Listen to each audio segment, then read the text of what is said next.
अग्निपथ योजना के तहत भारतीय सेना में बतौर अग्निवीर भर्ती हुए पंजाब के रहने वाले अमृतपाल सिंह 11 अक्टूबर को जम्मू कश्मीर में नियंत्रण रेखा के निकट शहीद हो गए थे। कांग्रेस पार्टी का आरोप है कि उनके पार्थिव शरीर को भी आर्मी वाहन के बजाय प्राइवेट एम्बुलेंस से लाया गया है। ये देश के शहीदों का अपमान है। देश के लिए शहीद होने वाले अमृतपाल सिंह को सैन्य सम्मान के साथ अंतिम विदाई भी नहीं दी गई। कांग्रेस पार्टी ने सोशल मीडिया पर लिखा है, पंजाब के रहने वाले अमृतपाल सिंह अग्निवीर के तौर पर सेना में भर्ती हुए थे।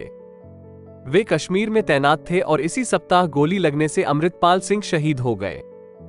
दुखद यह है कि देश के लिए शहीद होने वाले अमृतपाल को सैन्य सम्मान के साथ अंतिम विदाई भी नहीं दी गई।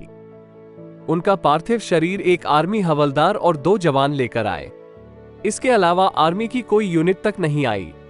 यहां तक कि उनके पार्थिव शरीर को भी आर्मी वाहन के बजाय प्राइवेट एम्बुलेंस से लाया गया। ये देश के शहीदों का अपमान है। पंजाब के गांव कोटली कलां के अग्निवीर अमृतपाल सिंह का पार्थिव शरीर जब उनके घर पहुंचा तो पूरा गांव शोक में डूब गया। ग्रामीणों ने नम आंखों से बलिदानी को अंतिम विदाई दी। उस वक्त सेना की तरफ से शहीद को सलामी देने के लिए कोई यूनिट नहीं पहुंची। ग्रामीणों के आग्रह करने पर पंजाब पुलिस ने शहीद को सलामी दी। राजकीय सम्मान के साथ शहीद का अंतिम संस्कार किया गया। मुख्यमंत्री भगवंत मान ने अमृतपाल सिंह के बलिदान पर गहरा दुख जताया। उन्होंने कहा, ये देश के लिए और खासतौर पर शहीद के परिवार के लिए अपूरणीय क्षति है। पंजाब सरकार शहीद के परिवार के साथ खड़ी है।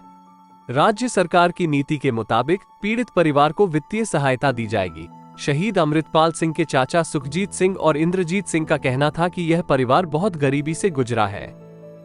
जब अमृतपाल सिंह भारतीय सेना में भर्ती हुआ तो परिवार को कुछ आर्थिक मजबूती मिलने की आस बंधी थी। उन्होंने केंद्र सरकार और पंजाब सरकार से परिवार की आर्थिक मदद करने की अपील की है।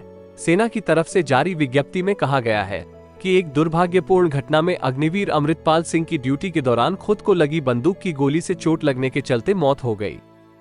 कोर्ट ऑफ इंक्वायरी में मौत के कारणों को जानने की कोशिश की जा रही है। वहीं प्राइवेट एम्बुलेंस से पार्थिव शरीर भेजने के आरोपों पर सेना ने कहा कि अग्निवीर की यूनिट द्वारा मृतकों के पार्थिव शरीर को एक सिविल किराए की एम्बुलेंस में ले जाया गया। सेना की व्यवस्था के तहत पार्थिव शरीर के साथ एक जूनियर कमीशन्ड अफसर और 4 अन्य रैंक के अधिकारी के साथ सेना के जवान भी अंतिम संस्कार में शामिल हुए। सैन्य सम्मान न दिए जाने पर सेना का कहना है कि मौत का कारण खुद को पहुंचाई गई चोट है। साथ आए कर्मी सिविल ड्रेस में थे और मौजूदा नीति के तहत मृतक को कोई गार्ड ऑफ ऑनर या सैन्य सम्मान प्रदान नहीं किया गया था। यह इस विषय पर मौजूदा नीति के अनुरूप है। भारतीय सेना शोक संतप्त परिवार के प्रति गहरी संवेदना व्यक्त करती है।